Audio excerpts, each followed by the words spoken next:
Should we pray? All right, let's go. Okay. Welcome to Well-Rounded Mama's YouTube channel. Thanks for joining us. If you find this video helpful, like, subscribe, ring the bell, share with your friends and family. Today we're going to be talking about, can you eat all of the things in pregnancy? So we previously done a video on whether you could eat in labor, and this video is very different in that we want to talk about what things you can and can't eat in pregnancy. Sarah, what things are common misconception of things that women cannot eat in labor? Fish for mercury, cold cuts. Why? Oh gosh. Listeria. Thank you. Soft cheeses. Same reason. Listeria. Yep. Sushi. Yep. So the reason why you have a list of things that you can't eat in pregnancy is because your body is suppressed. So your immune system is just working extra hard to kind of grow a baby, and so some things kind of fall by the wayside. So you're at a higher risk. So a lot of women maybe are more prone to colds. I don't know why that is outside of your growing a baby and you have a lot of different systems that are working. Your digestive system takes a hit, your immune system takes a hit.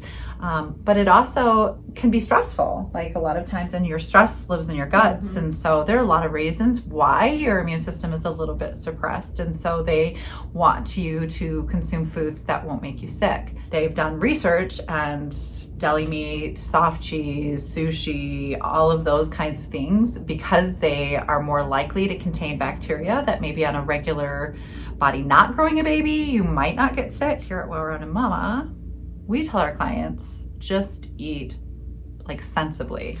Don't eat something that will give you food poisoning, because that's essentially what happens is you would get food poisoning. Sushi at a buffet that is sitting out on some ice is probably not a good choice. Probably not a good choice for any human, but especially the pregnant human. But I have a lot of individuals that come in and say, oh my gosh, I'm craving sushi. And I go, awesome. Do you have a reputable sushi place that you like to eat at? And they say yes. And I say, awesome. You should consume as much sushi as you would like. Now, Sarah brings up another really good point, and that is when it comes to fish, mercury certainly does play a role of where that fish came from. Fish is like tuna is going to have more mercury than halibut. Bottom feeder fish. The bigger the fish, typically the more mercury they have. Mm-hmm. But how much sushi are you consuming? You'd have to consume a lot of sushi. Of all the homework and the research that I did in pregnancy, it said women need more protein, more water. Mm-hmm. Is that fair? Mm-hmm. Yep. And not as much protein as the brewer's diet per se, but I think it was 25 more grams of protein. That doesn't have to be food-based protein. That could be plant-based protein. Here at Well-Rounded Mama, we kind of let our clients eat what they want. Yeah. Yep. Is sushi a protein? Yes. Yes, ma'am. Is soft cheese a protein? Yes. Or deli meat's a protein? Yes. There you go. Eat them all. Eat them all. But if it's been sitting in your fridge for a week and it's kind of slimy and you're not sure, maybe don't eat it. The other thing that we spend some time talking to our clients about are cravings. Some women have pregnancy cravings, some don't. And we always kind of laugh and giggle about the types of cravings that you get, but there's always a reason why your body craves anything. And sometimes we have good cravings and sometimes we have bad cravings. So for example, if we have a client come in and go, I am just craving all the milk, but I'm lactose intolerant, so then I get diarrhea. I'm like, oh, well, let's visit that. If we have a client and they're craving milk, generally what they're craving is calcium. Milk is actually not as high in calcium as many would think. Like if you look at broccoli has way more calcium than milk does.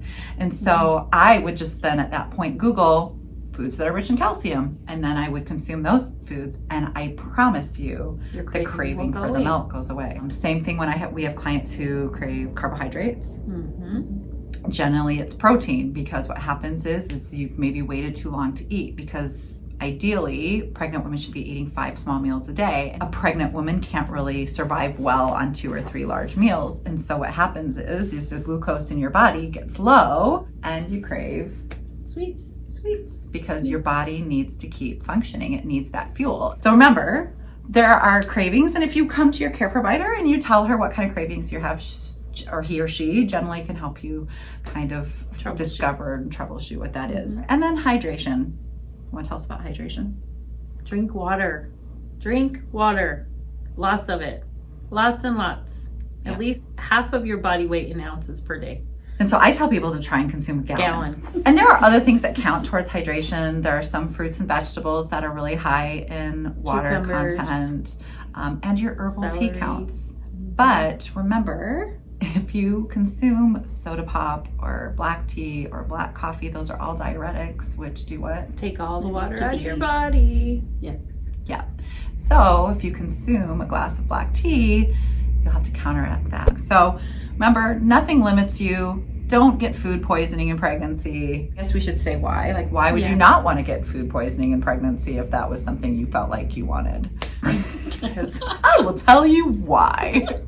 Because if your bowels get irritated, it'll cause your uterus to get irritated. It could potentially put you into preterm labor, and that would be a negative counter effect. And we don't expect any of our clients to eat perfectly by any stretch of the imagination. Nobody does. However, just eating consciously and being aware of the food that you're putting in your body is fuel. It is kind of helping you. If you feel bad, it's because you're not eating enough to sustain your baby and yourself. Yeah.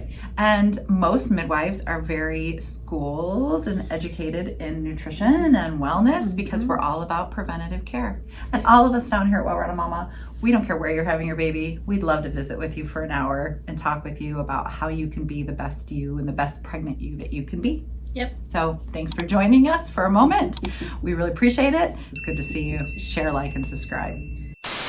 Today, we're going to be discussing, can you eat all the things in labor? Pregnancy. Start over. I always feel like a little kid when I sit on the sofa. But none of our legs do that. None of our legs touch the bottom. My legs don't touch the bottom. You can't be an NBA player for that. Sun. I'm as tall as the sun. My body hurt because I've been riding a stupid stationary bike. I was sore today too. I know, it hurts so bad. I'm like, I almost feel like I'm getting the flu. That's how sore I am. Oh, go see my house. No, I'm serious. Well, you Go know what walk I in my said? front door. Because we're working at everything simultaneously at my house. Looks like a bomb. All bedroom furniture is in my living room. Oh, All the kitchen stuff is in my dining room.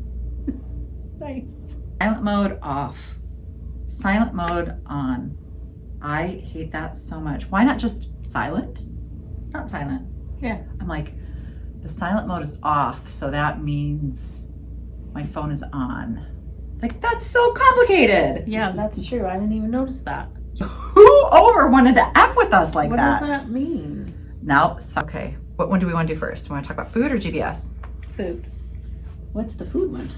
I just thought Can I GBS. eat all the things during my pregnancy? Yes, you can. There. Done. Oh, got it.